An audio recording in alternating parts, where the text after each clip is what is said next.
कि हमारे साथ आपको स्क्रीन पर इस वक्त प्रमोद स्वामी नजर आ रहे होंगे, बीजेपी प्रवक्ता कपिल श्रीवास्तव हमारे साथ, समाजवादी पार्टी के प्रवक्ता भी जुड़ चुके हैं, दानिश कुरैशी एआईएमआईएम के नेता हमारे साथ और रामकृपाल सिंह वरिष्ठ पत्रकार हमारे साथ इस वक्त जुड़ चुके हैं। कपिल श्रीवास्तव जी, आप कुछ कहना चाहेंगे? अंतिम यात्रा मुख्तार अंसारी की इस वक्त हो रही है, लोग जमा हैं, नमाज पढ़ी जा रही है, समाजवादी पार्टी क्या कह रही है? देखिए, समाजवादी पार्टी का स्पष्ट ये मानना है, जो व्यक्ति दिवंगत हो गया उसकी आत्मा के लिए शांति और प्रभु के श्री चरणों में उनको स्थान प्राप्त हो, हम ऐसी ही अरदास करते हैं। दूसरी चीज हम आपको ये कह सकते हैं कि एक स्थानीय स्तर पर लोगों का मसीहा आज उनके बीच नहीं है।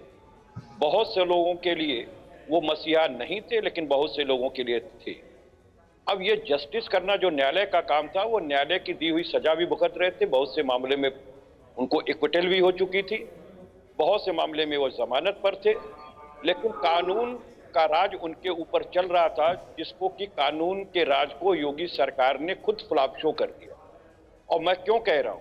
क्योंकि कोई मृत्युकालिक कथन अगर याचिका के रूप में माननीय न्यायालय के समक्ष हो कि हमें प्रशासन और शासन की मिलीभगत से जेल प्रशासन स्लो पॉइजनिंग करा रहा है, और ऐसी स्थिति में कोर्ट जांच की आदेश दी हो और प्रशासन जांच कराने में अक्षम साबित हुआ हो, उसके बाद उल्टी और दस्त की शिकायत पर उन्हें भर्ती कराया गया हो और कार्डियक अरेस्ट से अगर उनकी मृत्यु हो रही है तो संदेह पैदा होता है।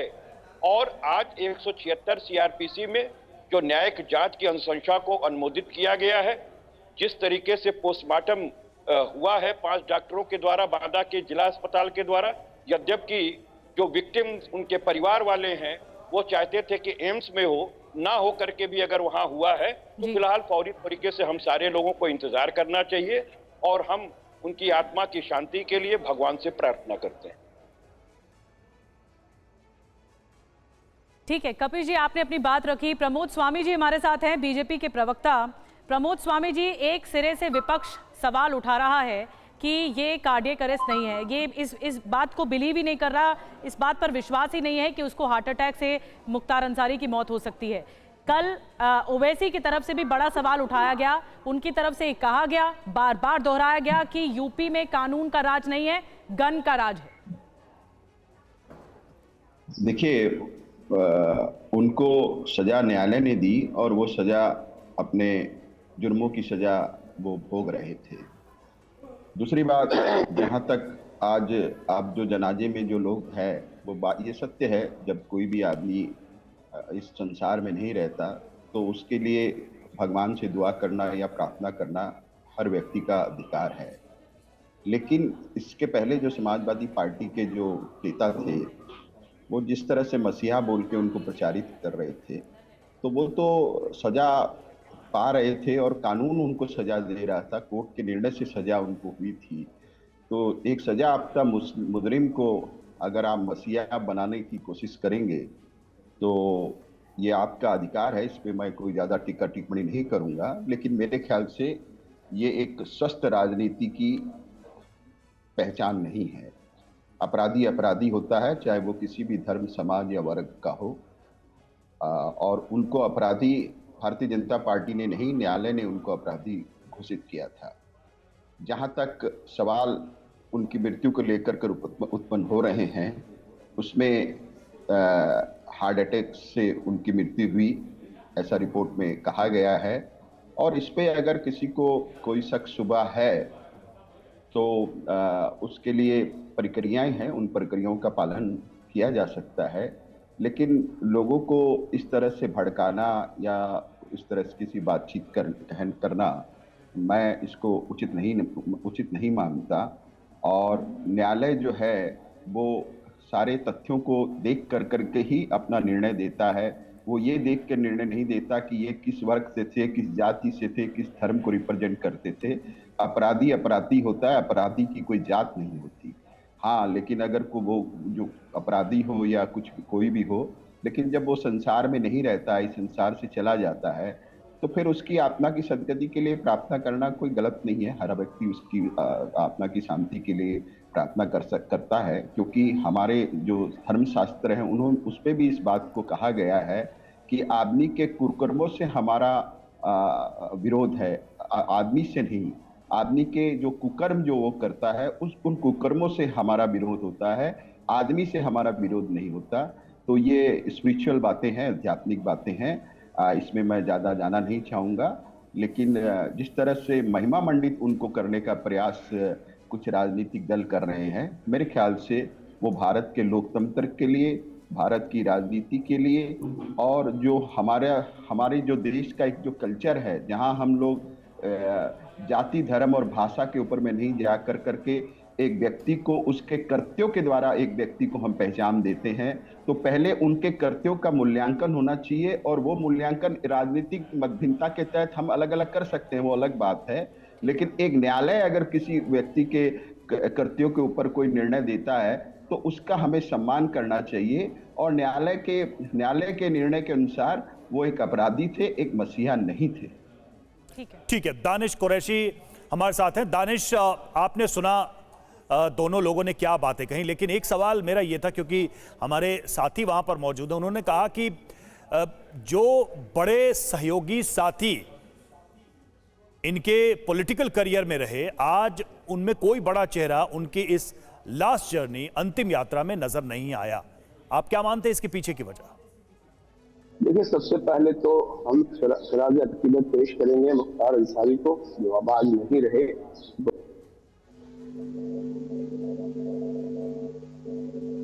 जी, आने से शायद कोई लोग जहां वो मौजूद हैं, वो इस बात की गवाही दे रहे हैं कि लोगों ने कितनी मोहब्बत की। आरोप प्रत्यारोप उन पे रहे, उन पर जो कुछ भी रहा, लेकिन मैं एक बात फिर भी आपसे ये दोहराऊंगा कि आप देखिए, मुख्तार अंसारी ने ईमानदारी के साथ अदालत का सामना किया और लोगों की तरह और भगोड़े नहीं हो गए, देश छोड़ के नहीं भागे।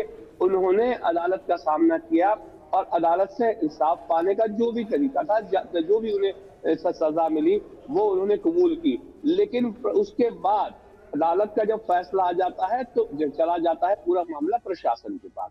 अब प्रशासन की जिम्मेदारी थी कि पुर ईमानदारी के साथ उन्हें जो भी कारावास दिया गया था उसमें उनको बरकरार रखना था, बजाय इसके कि उनका परिवार जो है वो इस पीड़ा में लीन है कि कहीं ना कहीं प्रशासन जो है इसमें लिप्त पाया गया, जो आरोप उन पर लगाए जा रहे हैं। तो उन्होंने तो अपना काम ईमानदारी से किया, वो देश छोड़ के नहीं भागे, इस बात को याद रखिएगा।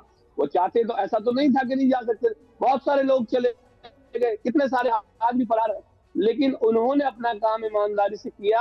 अब सरकार का जब जिम्मा था उनकी सुरक्षा सुनिश्चित करने की, तब ये कहीं ना कहीं सवालों के कटघरे में है। ठीक है, इंसाफ के लिए अब आप जहाँ तफ्तीश होनी चाहिए, जो कुछ भी तपास होगी वो बाहर निकल के आएगी, लेकिन सबसे बड़ा सवाल ये है कि अगर लोगों के दिलों में ये चीजें बढ़ेंगी तो फिर कोई भी व्यक्ति, मुझे लगता है कि सरकार से बचने के लिए दानिश जी, आपने अपनी भागने के अलावा, दानिश जी, आपका साफ और दो टूक कहना है कि प्रशासन की जिम्मेदारी थी सुरक्षा की, वो नहीं निभाई गई।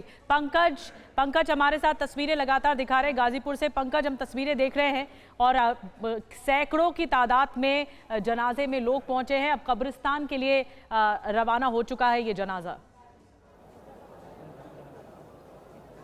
जी हाँ, बिल्कुल, मैं जहाँ खड़ा हूँ आपको दिखेगा फ्रेम में, बिल्कुल दूर वो जो किनारे में वो मुख्तार अंसारी का जनाजा है। थोड़ी देर पहले यहाँ जो कहते हैं ना जनाजे की नमाज, वो ये प्रिंस हॉल मैदान में पढ़ी गई। यहाँ पर इलाके के सारे लोग यहाँ थे और फिर धीरे धीरे जनाजे के साथ उनके समर्थक, उनके चाहने वाले और स्थानीय लोग जो हैं वो कालीबाग के कब्रिस्तान की तरफ बढ़ रहे हैं और जहां उन्हें सुपुर्द खाक किया जाएगा अब से थोड़ी देर में। और बताया जाता है, जो लोगों ने जानकारी दी, कि करीब आधे घंटे से 40 मिनट का समय लगेगा और सुपुर्द खाक करने की जो प्रक्रिया होती है उससे पहले फातिहा पढ़ी जाएगी। उनके परिवार के लोग रहेंगे। मैं देख पा रहा था कि कुछ समाजवादी पार्टी के नेता भी थे और शहाबुद्दीन जो बिहार के सिवान के सांसद रहे, उनके बेटे ओसामा भी यहाँ आए हुए हैं। तो ये अब धीरे धीरे जो भीड़ और जनाजा वो धीरे धीरे कालीबाग के कब्रिस्तान की तरफ बढ़ता हुआ जा रहा है। रुपेश के पास चलेंगे। रुपेश, जो जनाजा है वो यहां से आगे बढ़ चुका है, आप क्या देख पा रहे हैं वहां पर?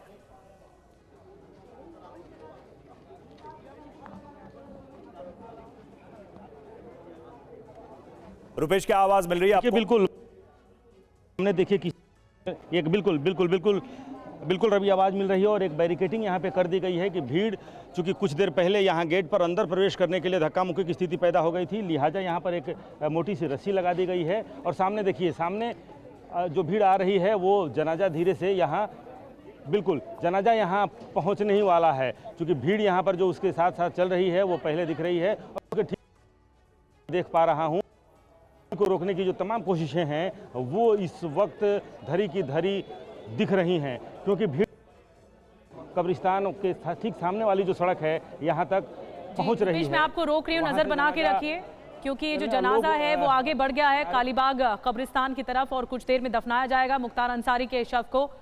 नमाज जो है वो पूरी हो चुकी है, जनाजे की नमाज, और अब आगे बढ़ गया है ये काफिला। जल्दी से कुमार कुंदन के पास मैं जाना चाहूंगी। कुमार, इस वक्त आप क्या देख रहे हैं? तस्वीर आप जहां पर हैं वहां पर क्या है इस वक्त?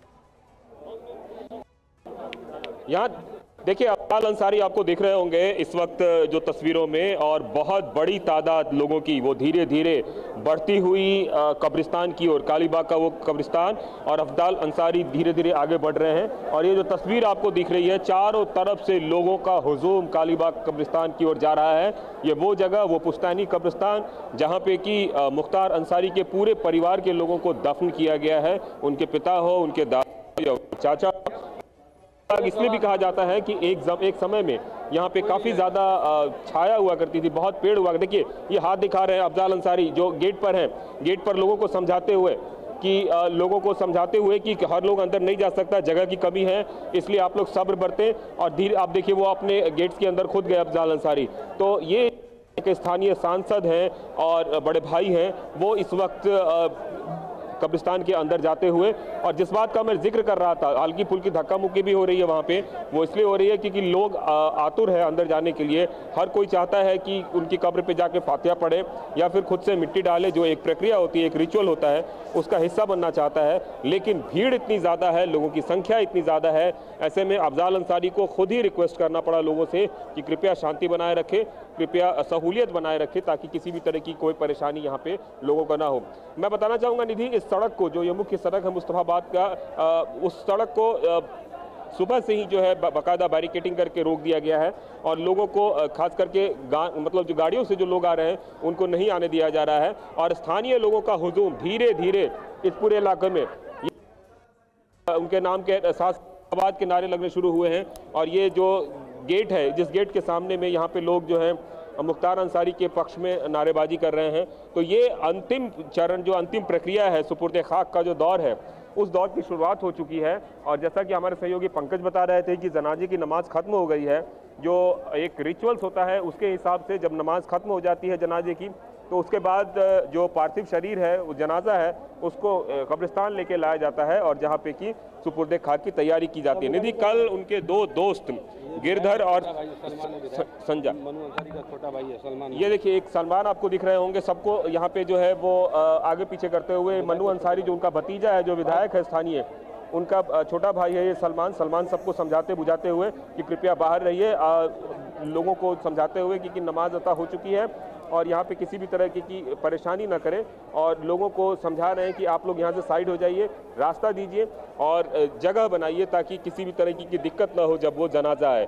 तो ये जो तस्वीर है, इसमें पूरे परिवार के लोग खुद ही व्यवस्था में जुड़े हुए हैं और व्यवस्था में दिख रहे हैं पुलिस के साथ साथ, क्योंकि मामला काफ़ी हाइपर सेंसिटिव है और इलाके में उनका एक अपना रसूख था।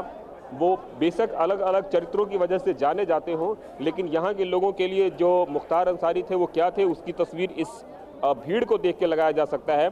मैं एक बार ये भी बताना चाहूँगा कि कल उसके भतीजे का जो ट्वीट आया था, उसके हिसाब से 1 बजे सुपुर्द खाक की बात की गई थी।